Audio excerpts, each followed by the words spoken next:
Edvard Munch's The Scream is one of the most iconically disturbing paintings that exists, inspiring pop culture, political campaigns, emojis, and filmmakers alike.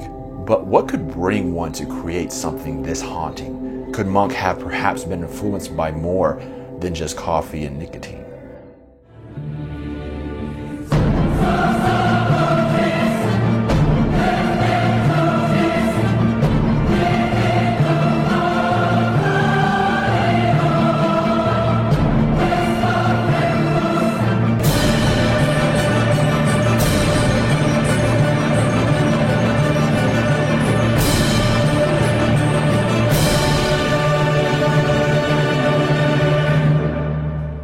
It was between 1893 and 1911 that Edvard Munch had produced 4 different versions of The Scream, but among them one stood out as the crowd favorite, his 1895 pastel, which was last sold in 2012 for over $119 million, making it at the time the most expensive painting in the world. And even today, out of Munch's entire gallery, The Scream is still his most famous painting and remains one of the most recognizable works of art in our society. But now, let's uncover why that is. According to popular critics, they say that The Scream's renown is mainly due to its existential qualities, the way that it timelessly resonates with those who have ever loved and lost hope, to those who have ever felt the looming weight that life will never get better. And of course, to those who have ever felt the urge to just fucking scream. But what was actually going through Munch's head? Was he really hearing the seismic screams that's portrayed in the painting? And was he perhaps influenced by taking some kind of crazy drug? Well, unlike most similar cases, we actually have a good clue as to what his psychological state was before the painting. Here we have, in his personal diary, the experience that motivated the masterpiece to come.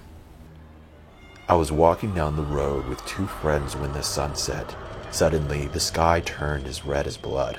I stopped and leaned against the fence, feeling unspeakably tired. Tongues of fire and blood stretched over the bluish-black fjord. My friends went on walking, while I lagged behind, shivering with fear. Then I heard the enormous, infinite scream of nature. Now, usually, if someone were to tell you about their experience and it sounded anything like this, your first thought would probably be, yeah, this dude is definitely on drugs. But as far as we know, Munch wasn't taking any drugs. His harrowing affliction was apparently of a more natural kind.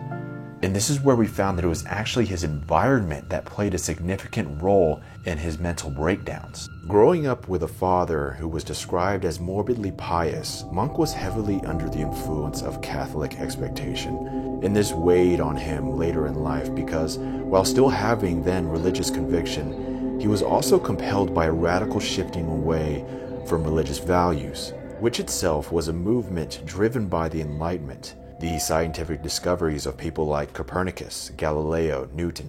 It all contributed to the growing idea that our universe was governed by physical laws rather than the hand of God. But aside from whatever inner turmoil that Munch might have endured from his surroundings, he also lost his mother, father, and sister by the age of 25, which wasn't entirely uncommon at the time, but you can imagine how much more severe the trauma would be for someone like Munch, who quite frankly didn't have the strongest psychological constitution. And unfortunately for Munch, he did eventually fall clinically insane and had to commit himself to an asylum on multiple occasions. And though he would eventually recover, he still would go on to struggle with this mental affliction for the rest of his life.